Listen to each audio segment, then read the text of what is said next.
नमस्कार दोस्तों, मेरा नाम है राहुल और आप देख रहे हैं object oriented programming in PHP. और ये चल रही है हमारी सीरीज़ पीएचपी 7 के नए फीचर्स की।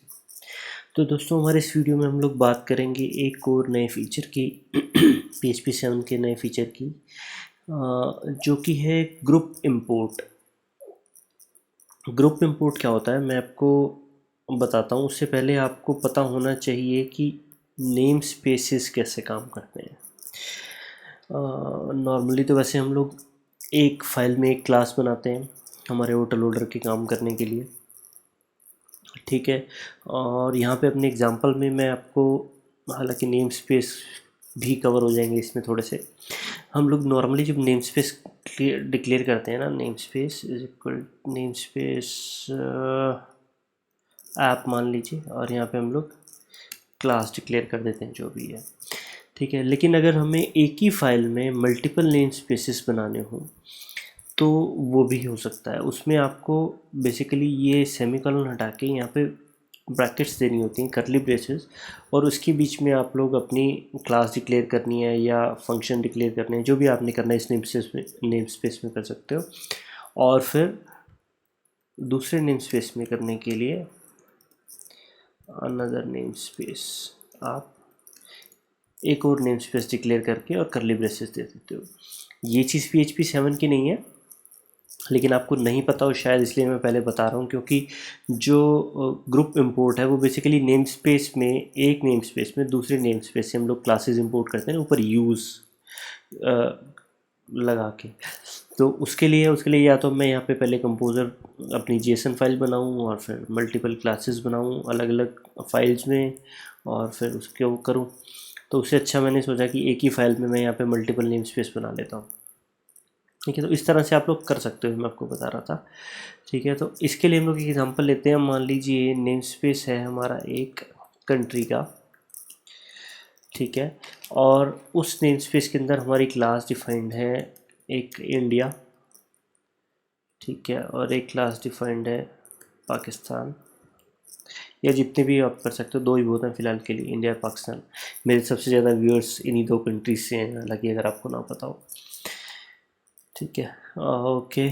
और एक दूसरा फिर नेम स्पेस हम लोग यहाँ पे डिक्लेयर करेंगे, कंट्री हो गया, उसके बाद कंट्री स्लैश स्टेट, ठीक है। उसके अंदर फिर हमारी क्लास है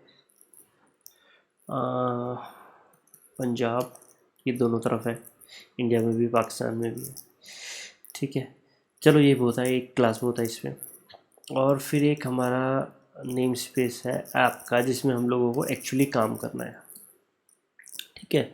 अभी मानो कि ये जो हमारी स्टेट है, या जो हमारी दो क्लासेस हैं कंट्री नेम स्पेस के अंदर, ये अपनी अपनी, आप एज्यूम कर लो कि अपनी अपनी इंडिविजुअल इंडिपेंडेंट क्लासेस के अंदर डिक्लेयर की हुई हैं, ठीक है। यहाँ पे मैंने सिर्फ इसीलिए लिखा है ताकि मुझे मल्टीपल क्लासेस ना बनानी पड़े, मुझे कंपोज़र फिर ऑटो लोड वो सारा पंगा लफड़ा ना करना पड़े, लंबा काम। उससे बचने के लिए मैंने एक ही फाइल में यहाँ पे लिख दिया, ठीक है। आप ये एज्यूम करो कि ये अलग पेज पे, अलग फाइल पे, अलग क्लास इनकी अपनी अपनी डिफाइंड है, और हम जिस फाइल में काम कर रहे हैं वो ये है नेम स्पेस ऐप, ठीक है। अब यहाँ पे अगर मुझे वार डम्प न्यू इंडिया करना है, ठीक है, तो वो हो नहीं पाएगा अभी तक। क्यों नहीं हो पाएगा? कि अनडिफाइंड क्लास इंडिया, क्योंकि इस नेम स्पेस के अंदर ये क्लास डिफाइन नहीं की हुई। नेम स्पेस इसी तरह से काम करते हैं। उसके लिए हमें क्या करना पड़ता है? यूज़ कंट्री इंडिया, ऐसे ही करते हैं हम लोग। ऊपर यूज स्टेटमेंट लगाते हैं नेम स्पेस डिक्लेयर करने के बाद, और फिर हम उस क्लास को यूज़ करते हैं। क्लास हो, ट्रेट हो, इंटरफेस हो, जो कुछ भी हो, ठीक है। और यहीं पे अगर हमें एक पाकिस्तान की क्लास भी चाहिए, ठीक है, तो यहाँ पे हमें यूज़ कंट्री पाकिस्तान भी करना पड़ेगा। यहाँ पे देखिए मैंने नहीं लगाया, इसने PHP स्टॉर्म ने ऑटोमेटिकली लगा दिया। यहाँ पे मैंने PHP स्टॉर्म पे स्विच किया, उसका ये रीज़न भी था, मैंने बताया काफ़ी सारी चीज़ों में हेल्प करता है, आपकी प्रोग्रामिंग, आपकी प्रोडक्टिविटी बहुत बढ़ जाती है, ठीक है। तो आपको ये ऐसा करना पड़ता है, use country India, use country Pakistan. अब जो है ग्रुप इंपोर्ट्स क्या है, ये बेसिकली आप इंपोर्ट कर रहे हो ना यहाँ पे क्लास। तो ग्रुप इंपोर्ट क्या है, आपको अगर अभी आप क्या कर रहे हो, एक एक लाइन पे एक एक क्लास इंपोर्ट कर रहे हो।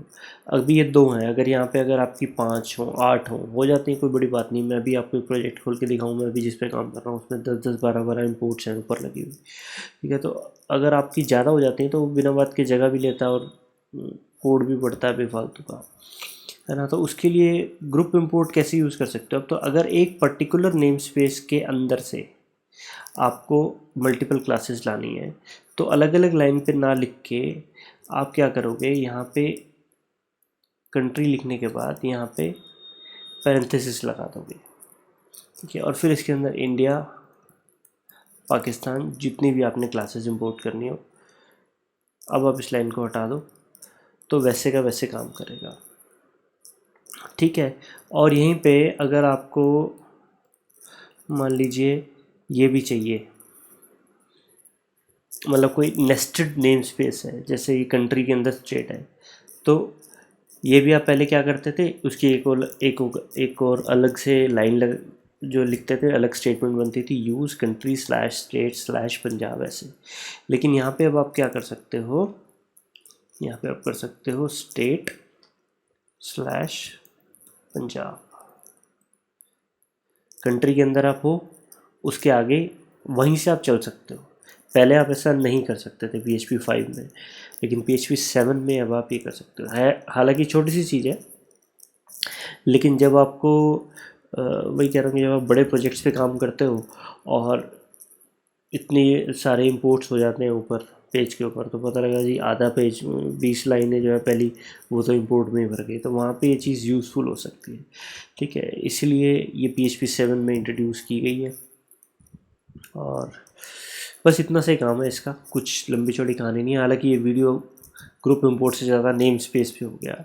और एक चीज़ और मैं बता देता हूँ, हो ही गया तो, जो आपका जब आप ऐसे नेम स्पेसेस डिफाइन करते हो, तो अगर आपको कोई चीज़, कोई फंक्शन, कोई मतलब कुछ भी बिना कोई भी स्टेटमेंट आपको ग्लोबल नेम स्पेस में देनी है, बिना नेम स्पेस के कुछ भी नहीं होता। देखिए ये आप डिफाइन करते हो नेम स्पेस, लेकिन जो PHP के बाय डिफ़ॉल्ट होता है वो ग्लोबल नेम स्पेस होता है, ठीक है। तो उसका मैं एक एग्जांपल देता हूँ अभी आपको, वो भी बता ही देता हूँ साथ साथ। अभी हम इसको हटा देते हैं एक बार, ओके। सिर्फ हमने यहाँ पे वार डंप इंडिया किया और मैं इसको रन करता हूँ, तो हमारे को यहाँ पे कुछ दिख नहीं रहा। क्यों नहीं दिख रहा, क्योंकि एरर आ रही है, और एरर रिपोर्टिंग मेरे सिस्टम पे, इस वाले पे अनेबल्ड नहीं है, इसलिए वो ब्लैंक पेज दे रहा है, ठीक है। तो एरर रिपोर्टिंग हम लोग कैसे करते हैं, INI सेट डिस्प्ले एरर्स 1, है ना।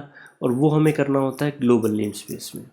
तो ग्लोबल नेम स्पेस में कैसे करते हैं, उसके लिए आपको नेम स्पेस डिफाइन करना पड़ेगा विदाउट अ नेम, मतलब नेम स्पेस कीवर्ड देना पड़ेगा, और पेरेंट ये देनी पड़ेगी कर्ली ब्रेसेस, और उसके अंदर आप लिखोगे INI सेट डिस्प्ले एरर्स 1, ठीक है। इसको रिफ्रेश करते हैं हम, एरर आ गया, fatal error, uncaught error, Claas India not found, क्योंकि हम लोगों ने इस नेम स्पेस में डिफाइन नहीं की हुई, वो तो छोड़ो, ठीक है। मेन जो है हमारा यहाँ पे नहीं। अब यहाँ पे आप इसको ऐसे अगर कहो कि मैं विदाउट नेम स्पेस लिख दूँ, तो वो एरर आ जाएगी। देखो पहले तो मेरे IDE ने दे दिया global code should be enclosed in global name space declaration, और इसको आप रिफ्रेश करो तो भी एरर नहीं आ रही, क्योंकि बैकएंड से एरर रिपोर्टिंग डिसेबल्ड है, और यहाँ पे कोड में ही एरर है, तो ये वाला INI सेट कैसे काम करेगा, ठीक है। तो इस तरह से आपके ग्लोबल नेम स्पेस भी होते हैं। और जो हमारे ग्रुप इंपोर्ट्स हैं वो मैंने आपको यहाँ पे बताए, यूज़ कंट्री, और फिर उसके बाद करली ब्रेसेस में आप उसके मल्टीपल नाम दे सकते हो क्लासेस के, इंडिया, पाकिस्तान। और अगर नेस्टेड नेम स्पेस है, उसी से आगे जा रहा है, तो आप उसको स्टेट वहीं से स्टार्ट करके भी कर सकते हो, इस तरह से, ठीक है। तो ये होते हैं नेस्टेड ग्रुप्ड इंपोर्ट्स और आपके नेम स्पेस। अब इस वीडियो का टाइटल क्या रखूँ मुझे ये नहीं समझ में आ रहा। ठीक है, खैर मैं उम्मीद करता हूँ वीडियो आपको पसंद आया होगा। पसंद आया तो इसे लाइक ज़रूर करें, कमेंट करें और शेयर करें, और नए वीडियोस के लिए सब्सक्राइब करें हमारे यूट्यूब चैनल पे। मिलते हैं नेक्स्ट वीडियो में, तब तक के लिए बाय बाय, नमस्कार।